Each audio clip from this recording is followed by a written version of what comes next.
गोकुल और मिथिला की वादी से कुछ ग्वाले आए कृष्ण जी के पास।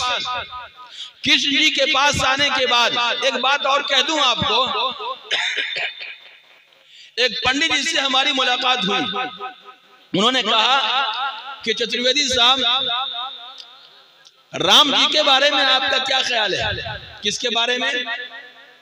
राम जी के बारे में।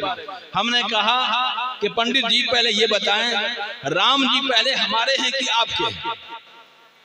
राम जी पहले हमारे हैं या आपके हैं? तो क्या पहले तो हमारे हैं। क्या फिर आप बताएं कि राम जी के बारे में आपका क्या कहना है? उन्होंने जवाब दिया कि हम राम जी को ईश्वर मानते हैं, भगवान मानते हैं। हमने उनसे पूछा कि पूरा नाम बता दीजिए, फैसला हो जाए। तो उन्होंने पूरा नाम बताया, मर्यादा पुरुषोत्तम रामचंद्र जी महाराज। क्या बोले भाई? मर्यादा पुरुषोत्तम रामचंद्र जी महाराज। हमने उनसे कहा कि अभी आपने तो नाम से ही डिसाइड कर दिया है कि राम जी ईश्वर नहीं। कहा वो कैसे? अभी तो आपने कहा मर्यादा पुरुषोत्तम, यानी वो पुरुष में उत्तम है। जो पुरुष होगा वो ईश्वर नहीं होगा। तो फौरन वो हैरान हो गए कि हमने कभी इस पर गौर नहीं किया था, कभी ध्यान नहीं दिया था। पढ़ते तो हैं? कहा जी हाँ पढ़ते हैं, लेकिन उसको गढ़ना पड़ेगा। फिर मैंने उनसे पूछा कि ये बताएं, आपने राम जी के बारे में कहा, कृष्ण जी के बारे में आपका क्या कहना है? कहा कृष्ण जी को भी तो हम ईश्वर मानते हैं। कहा ठीक है ईश्वर मानते हैं। तो फिर वही मंत्र हमने उनको सुनाया, न तस्य कसिचित् पतिरस्त लोके, सविताश्वतरो अध्याय नंबर सविताश्वतरो उपनिषद अध्याय नंबर 6 मंत्र नंबर 9। माशाअल्लाह आप लोग बहुत ज़हीन हैं। गोकुल और मिथिला की वादी से कुछ ग्वाले आए कृष्ण जी के पास। कृष्ण जी विश्राम कर रहे थे। अर्जुन जी से भेंट हो जाता है। अर्जुन जी से भेंट हो गया, प्रणाम पाती होता है। आजकल एक मसला बड़ा गड़बड़ है। जो लोग बड़े होते हैं, जो लोग बड़े होते हैं, जैसे पंडित जी, वो प्रणाम नहीं करते। वो इंतजार में रहते हैं कि कोई प्रणाम हमें करे तो हम उसको कहें सुख सुख जियो। प्रणाम पंडित जी नहीं करते। और देखिए पंडित जी के बारे में बोलने का हक आप लोग नहीं रखते हैं, हम लोग रखते हैं, क्योंकि हमारे सौतेले भाई हैं। हमारा हक बनता है, आपका कोई हक नहीं बनता। तो क्या कहा, वो प्रणाम नहीं करते, वो इंतजार में कोई प्रणाम करे तो फिर हम उसको कहे सुख सुख जियो। ऐसे ही हमारे यहाँ जो बड़े लोग हैं, मुसलमानों में जो बड़े लोग हैं, पैसे वाले हैं, सेठ हैं, रईस हैं, प्रधान हैं, मुखिया हैं, वो भी जल्दी सलाम नहीं करते हैं। ये सबकी बात नहीं करता, कुछ हैं उनमें ऐसे। यूपी के अंदर एक प्रधान साहब थे, उनकी मजलिस में बैठा हुआ था। मैं आधे घंटे से देख रहा था, जो भी आ रहा है वही सलाम करता है और सेठ जी सलाम नहीं करते। तो मैंने पूछा उनसे कि सेठ जी, प्रधान जी, मैं देख रहा हूं कि कोई आ रहा है तो वो सलाम करता है, आप जवाब दे देते हैं, लेकिन मुख्तसर में आप कभी सलाम नहीं करते। तो उन्होंने क्या जवाब दिया? उन्होंने कहा कि आपको मौलवी साहब सलाम का मतलब नहीं मालूम, सलाम का मतलब आपको नहीं मालूम। कहा वो कैसे? कहा कि सलाम क्या है? मैंने कहा अस्सलामु अलैकुम व रहमतुल्लाहि व बरकातुहू। कहा यही तो मसला है। कहा क्या? अस्सलामु अलैकुम व रहमतुल्लाहि व बरकातुहू। तो क्या छुटका हम हैं? बात समझ में आ रही है? बरकातू तो छोटका हम, इसीलिए हम नहीं सलाम करते। तो ये सलाम करने का क्या मतलब है, इसको समझना चाहिए। तो इस तरह के लोगों के अंदर इस तरह की बातें आ जाती हैं। अब रही बात ये, हम लोग भी सलाम करते हैं ना, सलाम करने में पहल करना चाहिए, उसमें नेकी ज्यादा मिलती। किसी ने कहा अस्सलामु अलैकुम, 30 नेकी। कितनी? 30 नेकी। अस्सलामु अलैकुम व रहमतुल्लाह, कितनी? 60 नेकी। अस्सलामु अलैकुम व रहमतुल्लाहि व बरकातुहू, कितनी? 90 ने की। जवाब देने वाले सलाम करना सुन्नत है, जवाब देना वाजिब है। सुन्नत पे ज्यादा सवाब है, वाजिब पे कम सवाब है।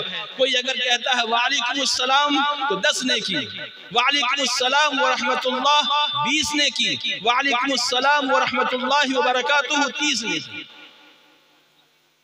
बात समझ में आई? सलाम करने वाले को 90 और जवाब देने वाले को 30। सलाम करना सीखें, यानी आदत डालें। सलाम से मोहब्बत जागती है, ईमान में इजाफा होता है। तो हम सब ईमान में इजाफा चाहते हैं या नहीं चाहते?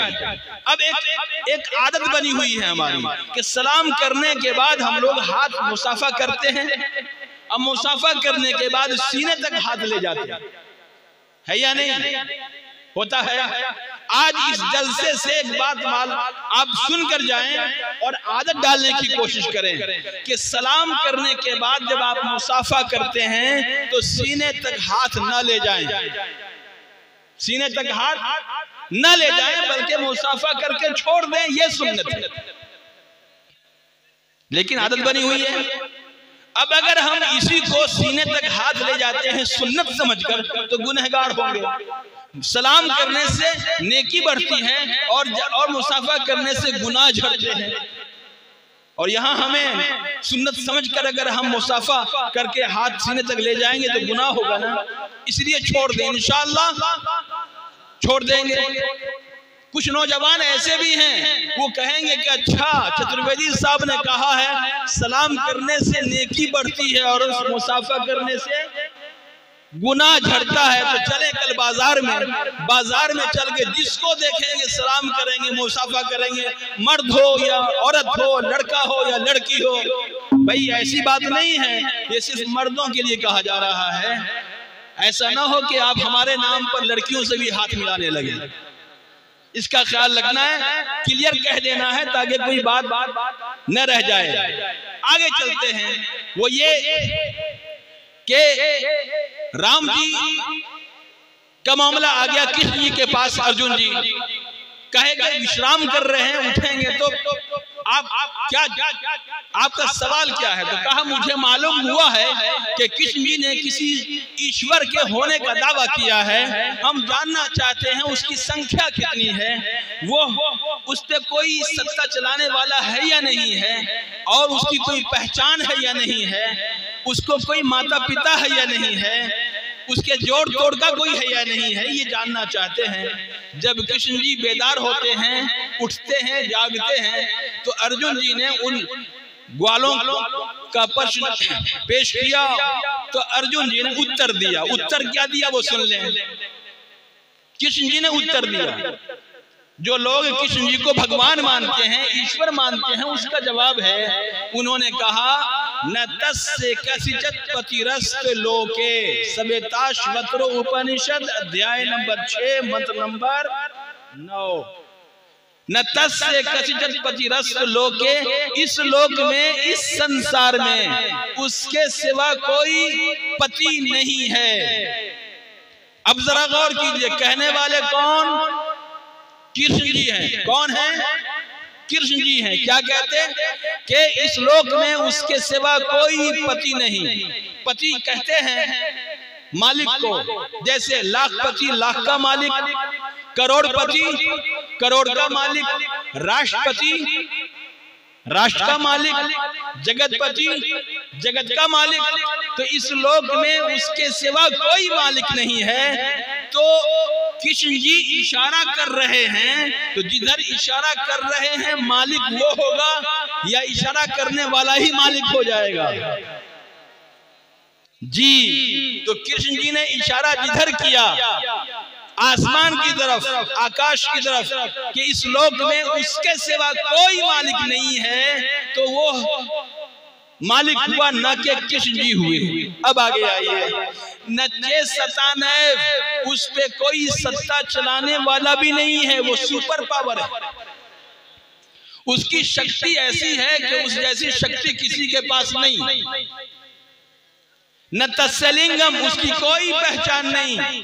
अगर पहचानना है तो अपने शरीर पे गौर करो, तुम पहचान जाओगे। जैसे हम जब पैदा हुए हमारे मुंह में दांत नहीं था, आपके मुंह में दांत नहीं था, है या नहीं? लेकिन 1 साल के अंतराल में ये दांत उगना शुरू हुआ और उसके बाद बढ़ते बढ़ते एक समय आया कि वो दांत बढ़ना रुक गया। ऐसे ही हमारे शरीर के ऊपर जो बाल देख रहे हैं, जो रोआ है, ये भी एक समय में आकर इसका बढ़ना रुक जाता है। अगर यही रुआ सर के बाल की तरह हमारी मोछ और दाढ़ी की तरह बढ़ने लगे तो बताइए लोग क्या कहेंगे? लोग कहेंगे कि ये भालू का खालू है, कहेंगे।